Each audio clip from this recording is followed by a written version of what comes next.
Buongiorno, sono in questo momento particolarmente emozionato perché nel giorno del 25 marzo, che è festa del popolo veneto secondo la legge 8 del 2007, legge regionale, ed è festa del popolo veneto perché? Perché il 25 marzo è anche la data mitica di fondazione di Venezia, la città in cui siamo, nel 421 secondo il racconto della storiografia antica. E il 25 marzo è anche la festa dell'Annunciazione dal punto di vista religioso, ed è proprio per questo che nella città che dedica tante delle sue onoranze pubbliche, oltre che della sua devozione al Redentore, è importante far menzione di questa data, ed è importante aver scelto questa data per presentare questa proposta di legge statale, che è un esempio di ascolto della politica nei confronti della società civile. Si è rivolto a noi il Movimento Insulare Venezia Anfibia per trovare attenzione presso le istituzioni, per sollevare un problema molto sentito dai cittadini, gli abitanti di Venezia. Venezia, antica grande capitale, punto di riferimento di civiltà, capitale della Repubblica Veneta, ma capitale culturale ed economica mondiale per molti secoli, oggi vive una stagione di grande difficoltà. E sono molti gli elementi che fanno sì che chi è attento, perché col cuore ascolta, prima ancora che con le orecchie, sente l'urlo provenire da Venezia per il bisogno di vedere applicato uno dei principi di giustizia. Vedete, l'ingiustizia non è solo quando tu tratti situazioni uguali in maniera differente, ma è quando tratti anche situazioni differenti in maniera uguale. Venezia è speciale, Venezia è unica, Venezia ha delle peculiarità che sono imparagonabili con qualsiasi altra realtà urbana del mondo. Venezia merita dunque un'attenzione specifica da parte di un legislatore che sappia fare il suo compito. Merita di essere trattata, regolamentata, di avere una legislazione nei suoi confronti che è fondata su principi analoghi a quelli di tutti, ma che siano calati nella realtà unica e specifica. Ecco perché nel caso specifico di questa conferenza stampa, di questa proposta di legge statale che noi oggi presentiamo, noi vogliamo mettere in evidenza la richiesta di riconoscere l'insularità di Venezia come città storica. Allora io adesso vado a leggere la relazione accompagnatoria della proposta di legge che facciamo, perché definisce l'ambito in cui andiamo a operare. Poi il contenuto del testo verrà pubblicato e sarà disponibile. Ma è importante mettere in evidenza subito alcuni aspetti. Allora, la presente proposta di legge nasce dall'esigenza di riconoscere ufficialmente la specificità territoriale della città di Venezia e delle sue isole lagunari, individuandone la condizione di insularità funzionale permanente. La Costituzione della Repubblica Italiana, con l'articolo 119, come modificato dalla legge costituzionale del 7 novembre del 2022 al numero 2, riconosce le peculiarità delle isole e invita lo Stato a promuovere misure atte a rimuovere gli svantaggi derivanti dall'insularità. Tuttavia, tale norma ha natura programmatica e da sola non produce effetti concreti. La presente proposta si pone dunque l'obiettivo di tradurre questo principio costituzionale in misure operative concrete, adattate alle caratteristiche uniche della laguna veneziana. Il territorio di Venezia presenta caratteristiche che lo rendono analogo, sotto il profilo delle difficoltà logistiche e infrastrutturali, ai territori insulari tradizionali. La mobilità interna della città storica è prevalentemente acquea o pedonale, con evidenti limitazioni per la circolazione di persone e merci. La distribuzione dei servizi pubblici e sanitari è condizionata sia dalla conformazione del territorio, sia dall'elevato flusso turistico che caratterizza la città, rendendo più complesso garantire ai residenti tempi e livelli di accesso ai servizi equivalenti a quelli dei cittadini di altre aree del Paese. In particolare, l'accesso ai servizi sanitari richiede attenzione. I percorsi all'interno della città storica, l'accessibilità limitata ai presidi sanitari e l'interazione con flussi turistici rilevanti possono generare svantaggi concreti nella fruizione di cure urgenti e programmate. L'obiettivo della legge è quindi duplice. Da un lato riconoscere formalmente la condizione di insularità funzionale di Venezia, dall'altro consentire l'adozione di misure compensative concrete con particolare attenzione a infrastrutture, mobilità, servizi sanitari e sviluppo economico sostenibile. A tal fine si prevede l'istituzione di un Fondo nazionale per l'insularità veneziana destinato a finanziare interventi infrastrutturali, servizi pubblici essenziali, potenziamento dei servizi sanitari e misure per garantire la mobilità dei residenti. La legge prevede anche un tavolo di coordinamento permanente tra Stato, Regione del Veneto e Comune di Venezia, con l'obiettivo di monitorare l'attuazione delle misure e proporre eventuali interventi aggiuntivi per garantire l'efficacia delle politiche di compensazione. In questo modo la proposta mantiene un equilibrio tra la tutela dei diritti dei residenti e la gestione coordinata delle risorse pubbliche, aumentando le probabilità di approvazione parlamentare. Perché è evidente che noi dovremo poi passare in Parlamento. Questa è una proposta di legge statale, perché per modificare la Costituzione è necessario, come sapete, il passaggio in Parlamento. Dal punto di vista giuridico, la legge si fonda non solo sull'articolo 119 della Costituzione, ma anche sul principio di uguaglianza sostanziale, come ho spiegato prima, cioè l'articolo 3 della Costituzione, e sul diritto alla salute, l'articolo 32 della Costituzione. Vedete quanti fondamenti giuridici essenziali sono alla base di questa iniziativa, nonché su principi elaborati dalla giurisprudenza costituzionale relativi a misure compensative per territori svantaggiati. In sintesi, la proposta si configura come uno strumento legislativo concreto e operativo che traduce in azioni reali il principio costituzionale dell'insularità, riconoscendo Venezia come territorio insulare funzionale e garantendo ai suoi residenti pari accesso ai servizi pubblici essenziali, con particolare attenzione alla sanità e alla mobilità.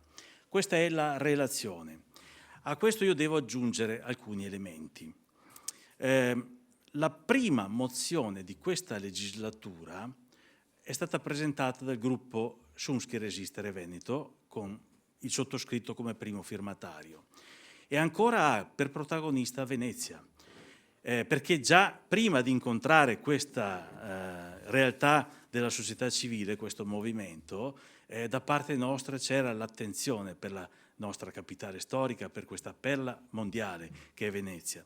E dal momento che in Parlamento in questo momento sta procedendo l'iter per attribuire a Roma l'autonomia speciale, come fosse una regione, per semplificarla, l'autonomia come Trento e Bolzano che fu promessa a noi veneti alcuni anni fa, a Roma la stanno dando concretamente, già è passata in commissione e è ora approdata alla discussione parlamentare, e noi abbiamo chiesto con la prima mozione di fare un piccolo emendamento a quel provvedimento per estendere a tutte le città metropolitane, ivi compresa Venezia, l'autonomia. Era già un primo modo per sollecitare chi, il partito di maggioranza, la Lega, che da decenni e decenni promuove in campagna elettorale la richiesta di autonomia speciale per i territori. Qui in Veneto nel 2017 ricordate tutti il referendum molto partecipato, il 22 ottobre del 2017, che ancora rimane inevaso dopo 9 anni. E poi anche il Partito Democratico, che è il principale partito dell'opposizione, che in questo momento nella campagna elettorale per l'elezione del sindaco di Venezia sta proponendo una misura analoga a quella di uno statuto speciale per Venezia. Bene, ecco che già 4 mesi fa, all'inizio della legislatura, il gruppo Schunz che Resistere Veneto ha chiesto di mettere le carte sulla tavola e con un semplice emendamento da sollecitare ai loro referenti in Parlamento si potrebbe già ottenere moltissimo subito per la città di Venezia e per tutte le altre città, sulla base del principio di uguaglianza costituzionale prima enunciato, di tutte le altre città che necessitano sempre più, in un momento di scarsità di risorse crescente, di attenzione e attenzione concreta, che vuol dire tradotto risorse economiche. Questa ulteriore proposta, diversa nella sua natura, però è un'ulteriore testimonianza da parte nostra della particolare attenzione verso Venezia, che è uguale a quella che abbiamo verso tutto il territorio regionale, ma al tempo stesso è anche un modo di far sentire ancora di più l'urlo, come ho detto prima, specialissimo che proviene da questa città. Venezia è prima di tutto dei veneziani e poi però è anche patrimonio dell'umanità intera. Tutti noi dobbiamo avere cura di Venezia, che ripeto, prima di tutto però è dei veneziani, ed è proprio dai veneziani che viene questa richiesta, ed ecco il compito di una politica che ascolta, che è quello di incontrare la società civile e cercare di innestare nella propria attività di proposta politica quella che è la voce del popolo sovrano, che non è il popolo che dà solo i voti, ma è il popolo che deve avere voce. E allora ecco che coerentemente con quanto ho appena detto, sempre con un piccolo strappo al protocollo, ma nel rispetto dei tempi, io ci tengo che questo venga fatto ancora come abbiamo fatto precedentemente, invito qui a parlare nel tempo di 5 minuti la rappresentante professoressa Nelly Van Zan del Movimento Insulare Venezia Anfibia. Le cedo volentieri il microfono, oppure può mettersi lì e io rimango qui, d'accordo. Le cedo volentieri il microfono per completare quanto io ho appena introdotto. Prego, professoressa. Grazie, grazie al relatore dottor Lovat che ha così espresso in maniera esauriente i problemi della carenza di riconoscimento della singolarità di Venezia, da sempre cantata e studiata da storici, architetti, specialisti. Vi ricordo solo il libro del 600 di Francesco Sansovino, La singolarità di Venezia. Vabbè, comunque prendo alcuni spunti. 421, certo, nascita di Venezia, ma attenzione, Venezia è stata inventata da chi l'ha abitata e non è stato un atto di un momento, di un giorno, è stato un lavoro di secoli, di gente che si è sporcata le mani nella melma e ha inventato l'approvvigionamento idrico, ha inventato le fondazioni perché fossero in grado di reggere i palazzi e così via. E quindi questo insegnamento della storia, che in sintesi vi dico, ho scritto tanti libri su questi argomenti, ci debba servire perché se noi non tuteliamo i cittadini, la popolazione, i residenti, noi perdiamo anche la città. Perché la città esiste? Perché in questo arcipelago di terre incerte si sono insediati dei fuggitivi che non avevano altro scampo ai barbari se non di vivere in questo ambiente inospitale e ci hanno consegnato questa invenzione eccezionale di questa città così naturale e così artificiale al tempo stesso, che noi abbiamo il dovere di conservare. Ma per conservarla prima di tutto deve essere abitata, deve continuare ad essere abitata e i cittadini purtroppo non ci sono quasi più, perché appunto aggrediti dallo spopolamento, dai costi delle case, e mi piace sottolineare che il problema della residenza è stato il problema iniziale e continua a essere il problema fondamentale, e dispiace molto che l'insularità di Venezia non sia stata tutelata come diritto alla residenzialità, soprattutto quando 170 milioni del PNRR, anziché essere impiegati per riattare delle case decrepite del comune, sono stati invece destinati agli archivi della Biennale.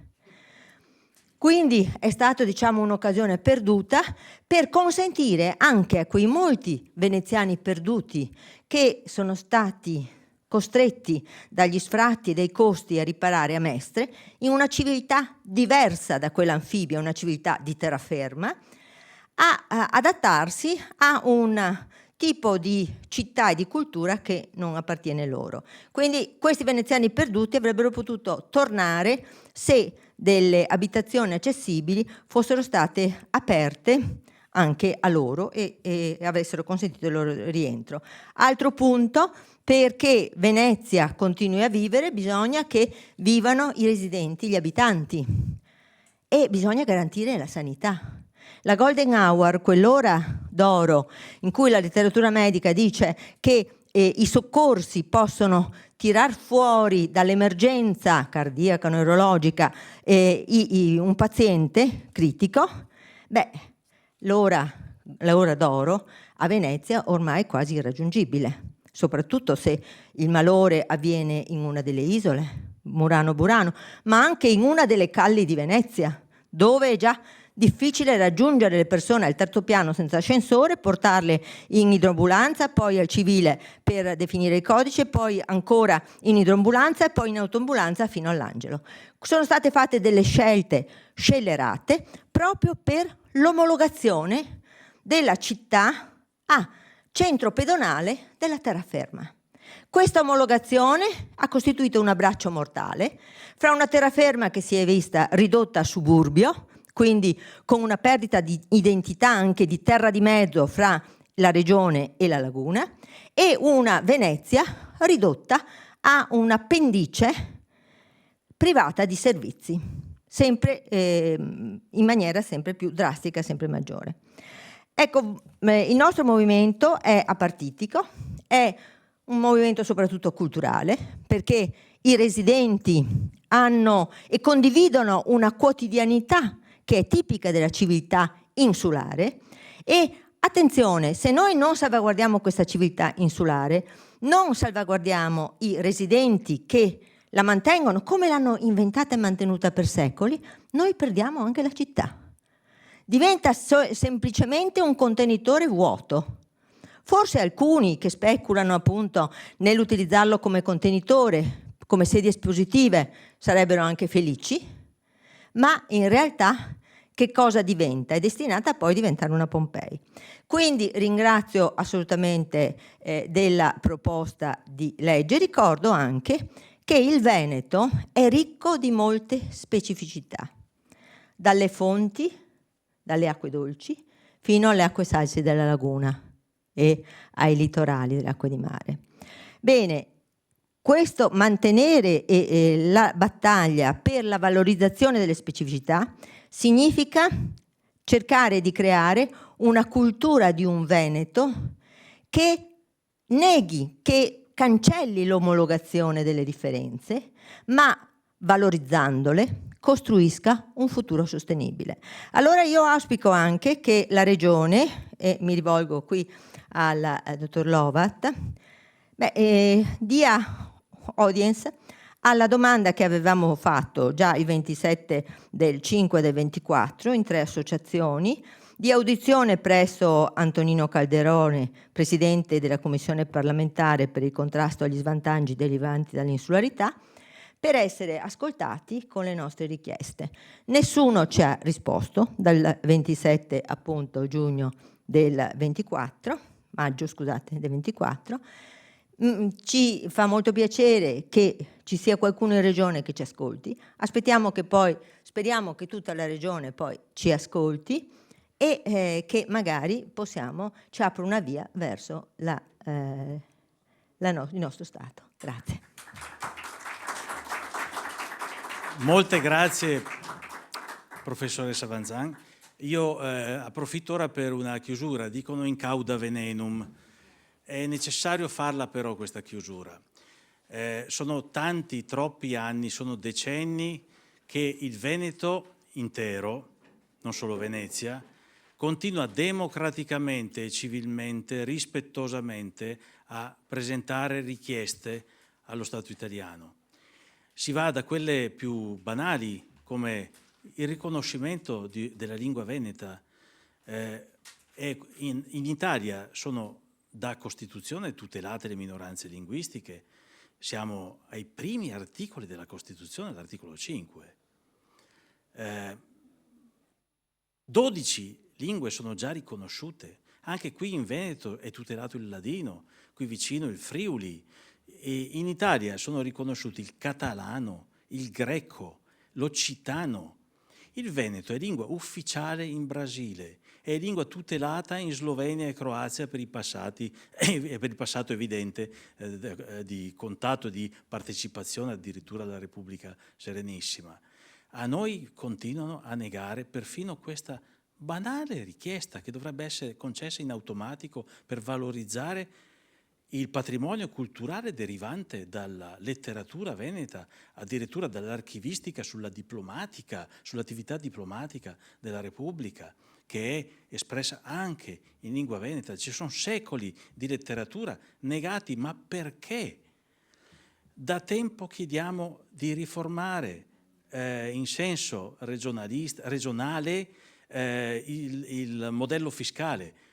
Non c'è verso di ottenere risposta, eppure l'Italia sta pagando con il suo centralismo ideologico un impoverimento costante che va a rovinare l'intero Stato, anche quelle regioni che temono che da una riforma in senso regionale, federale, io spingo, dico cantonale, temono di perdere l'assistenza. In realtà tutti ne trarrebbero beneficio, è dimostrato dai fatti degli stati che sono organizzati in questa maniera. Nell'epoca della globalizzazione, come ha ben detto poco fa la professoressa Van Zan, la valorizzazione delle specificità è la chiave per entrare in modo virtuoso in quest'epoca dove siamo tutti interdipendenti. Ma allora è necessario governare ogni specificità nella maniera adeguata, secondo principi che sono comuni, che sono i grandi principi della nostra civiltà, ma poi calati in ogni specificità, in modo unico. Attenzione, perché se sempre si dice di no, sempre si nega la legittima richiesta espressa democraticamente da una popolazione, non si è più in democrazia. La democrazia non è dittatura della maggioranza, è anche attenzione e ascolto delle minoranze. Ogni tanto, anche solo pro forma, un sì va detto. Quando si arriva a chiedere con disperazione, mista invece a speranza propositiva, uno statuto speciale per la città di Venezia, si sta ancora nel solco della democraticità, ma se sempre arriva la risposta no, sempre no, a un certo punto bisogna cominciare a pensare a rivolgersi anche agli organi internazionali per tutelare la democrazia all'interno di questo Paese, perché se anche nelle consultazioni referendarie, senza entrare nel merito né nella ragione, ma sempre la nostra regione vota in modo contrario al resto del Paese e prevale sempre per maggioranza il resto del Paese, bisogna cominciare a pensare se noi siamo parte di questo Paese. Se questo Paese continua a dire sempre di no a tutte le richieste espresse democraticamente e civilmente, bisogna cominciare a chiedersi se effettivamente ha senso ancora rimanere in questo contesto, perché i diritti civili e democratici appartengono a tutti, anche perfino ai veneti e ovviamente ai veneziani. Per cui chiudo qui. E ci tenevo a dirlo perché adesso noi andremo avanti con questa e con le altre iniziative in maniera perentoria, e io qui evito di fare l'elenco di tutti i provvedimenti a cui è sempre stato detto no per questione di brevità, ma attenzione perché non ci si fa neanche caso, ma quando ho raccontato ai miei amici catalani che qui il giorno di San Marco, che era il 25 aprile, molti secoli prima che prendesse altri significati. Il giorno di San Marco, in piazza San Marco, davanti alla Basilica di San Marco, se io vado con il vessillo di San Marco, mi ferma la Digos e mi prende i dati, mi hanno guardato come se fossi un marziano che raccontava delle storie assurde. Purtroppo è la realtà. e noi non ci facciamo nemmeno più caso. Noi chiediamo, il gruppo Resistere Veneto è nato per quello, chiediamo che davanti a un atteggiamento così violentemente e inconsapevolmente antidemocratico, il popolo veneto tutto alzi la testa, ma gli altri si rendano conto che ci stanno trattando con grande ingiustizia.